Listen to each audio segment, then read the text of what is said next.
That said, the other questions that arise out of this is you wrote an entire book about the control oligarchs, and we tap you every once in a while for what the latest is from all of these big tech, big corporation figures who have been famously on the side of globalists, famously on the side of supporting kind of the Barack Obama wing of politics.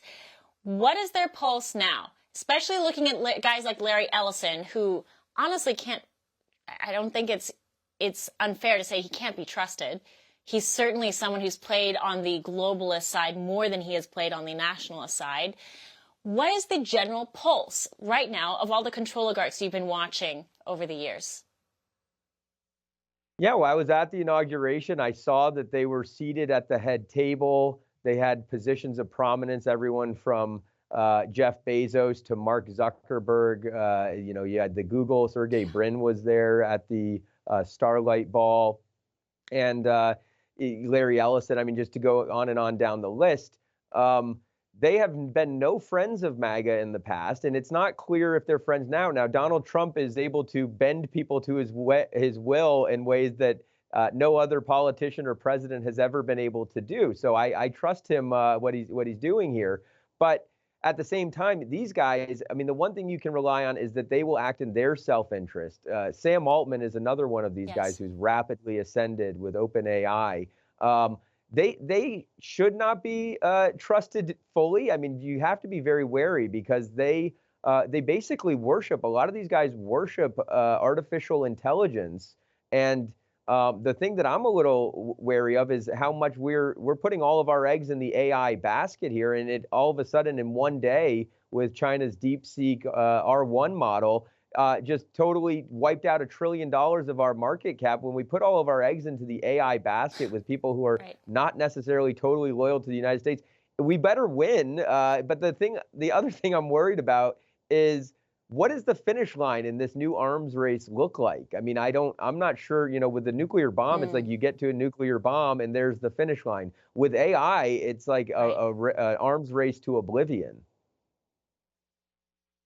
No, that's a great question. I think some of it has to do with who the finish line is, who ends up having the keys that actually controls it. Because the big existential question that we're barreling toward is the fear that AI will overtake humanity. And this is actually a question of man versus machine.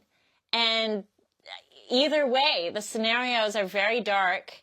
It's entering Stanley Kubrick territory, and I don't think any one person has the answers. And so you're right. It's scary that the end point has not been totally identified. And if it is, it's vaguely something that deals with the existence of humanity. Yeah, I mean, here's 2 points. I mean, just in this arms race and whether we can trust these guys who are all cozying up and trying to get pieces of the Donald Trump pie. One, Larry Ellison says of Oracle, says that with AI and biometric surveillance and in facial recognition, we can do pre-crime and we can have a more, less criminal society. That should alarm everyone. We don't want pre-crime. We don't want prejudicial determinations being made when your face is scanned. And to that point, just this week, Microsoft has announced that it's got a partnership with Kroger, the grocery store, that they are going to use facial recognition technology, and Kroger in partnership with Microsoft, to scan your face when you go into the grocery store and give you prices of groceries based on what it thinks it can charge you. So totally just judge you for, maybe this person's wealthy enough to pay more for their eggs, so we're going to charge you more for your eggs. That is just a dystopian hellscape that we are hurtling towards. And the end game, I write about it in Control Oligarchs. The final chapter is the end game. I'm not sure that competing with China is the best thing anyway, because China's society is the end game. A social credit score is the end game, where everything the AI knows about you, it determines whether you're a threat, whether you're a potential dissident, whether you should be allowed to have weekend driving privileges. I don't want to live in that society, and yet we're full speed ahead. So a lot to be concerned about, and we'll definitely be keeping tabs on all of it.